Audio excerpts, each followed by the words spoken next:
The reason that we suggest that the native speakers don't do translation is frankly because they're not skilled in it.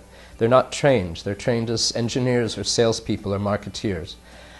Translation is a very specialized art that people go to graduate school to learn. The professional translators we use are matched with the target language and with the subject. So the person who speaks software doesn't necessarily translate into wine, for example.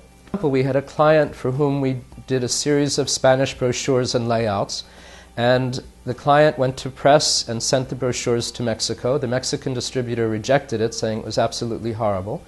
And when we found out what happened, it turned out that the client had used his in-house native speaker, who actually worked in the warehouse. So it turned out that this warehouseman was from some rural village and spoke colloquial Spanish and wasn't aware of the proper terminology to present the company's documentation in a way that would appeal to international business clients. So there are, of course, exceptions to the rule. For example, if you've got a very highly educated engineer or a technical specialist in your company who knows your technical terminology. But if you're dealing with sales and marketing material, that person doesn't speak necessarily sales and marketing well.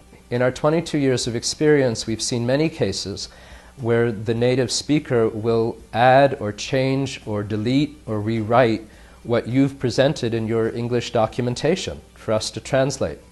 And this results in having a very different message than what you intended. We assume that you as the American company have stated your message in a way that's appropriate for your target market. And when your native speakers then rewrite it in the way that they think is appropriate, that totally changes your message. So we at Auerbach International can prepare anything, written or electronic, to or from 80 world languages, and at least 20 other languages that are pretty obscure. The role of the native speaker is to help review our translation, to add technical terminology or suggestions about what works and what doesn't work, or perhaps a better way to say it.